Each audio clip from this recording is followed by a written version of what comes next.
Hello, my name is Caitlin Westgate, and this is my informative speech for my speech class. Have you ever wondered why sitting children in timeout tends to be such an effective way to change their behavior? Well, today we're going to explore different ways of classical and operant conditioning and how that can, in fact, change their behavior. So classical conditioning, or conditioning in general, is a means of learning, according to a Khan Academy article online. It's a way to increase or decrease a behavior, whether the behavior is good or whether the behavior is bad. They're pretty easy to spot, but you do have to know what you're looking for if you're going to try to find it. So today we're going to explore what the different ways of learning are, and we're going to look into some everyday examples so you can maybe start to find this in your everyday life. So if you've ever taken a psychology class before in your life, this should not be too foreign of a concept for you. So one of the classic examples of classical conditioning is Pavlov's dogs. So Pavlov was a psychologist, and he is famous for his experiment with the dogs. He would ring a bell, and then he would give the dogs the food, and in response the dogs would salivate because they knew the food was coming. So he continued to ring the bell, and then he would give them the food, and eventually he would ring the bell and would not present them with food, but they would still salivate because that's what they had been conditioned to do. And so this was seen from an online textbook for Intro to Psychology. Operant conditioning, on the other hand, is a punishment and reward system. So if it's a good behavior that you want to continue seeing more of, you would reward whoever it is, and because you want the behavior to increase. And if the behavior is not what you would like, you want the behavior to decrease, you would punish them by taking something away, something they like, something that's good for them, possibly. And these two types of conditioning will help a species to evolve and be able to learn and respond to different stimuli. Classical conditioning is far more common than you would think. You can find it all over the place. One example is in season 3, episode 16 of The Office. Jim is pulling a prank on Dwight, where he classically conditions Dwight to want to eat an Altoid whenever he hears a computer-like sound. So you can watch that clip right here. Right, more Alto. Okay. Alto. Sure. And Dwight. Okay. Yes.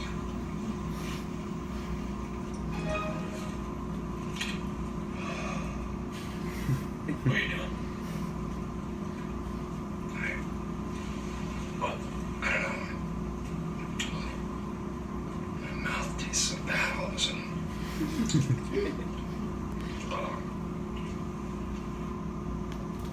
Alright, so that was a pretty good example of classical conditioning, and it was sort of like the dogs where Dwight didn't even realize that he was being conditioned necessarily. He just kind of happened.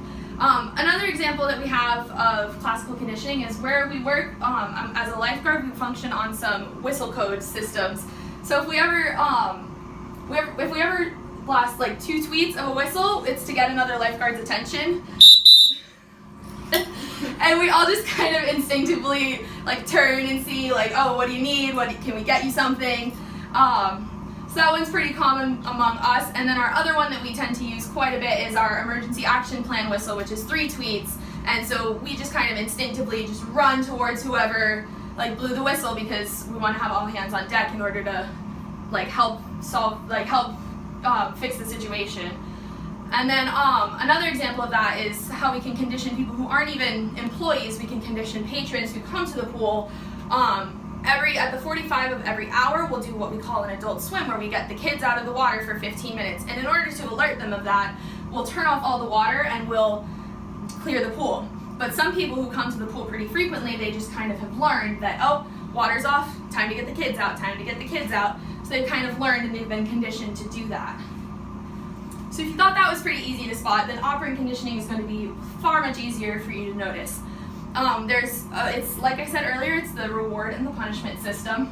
So if you want to give a reward, one example of that is when you get a paycheck, for example. You put in your hours. If you work a tipped position, you can get even more money for that, and it'll be pushing you to want to put in more hours and to want to work harder because you get the reward of getting paid for it.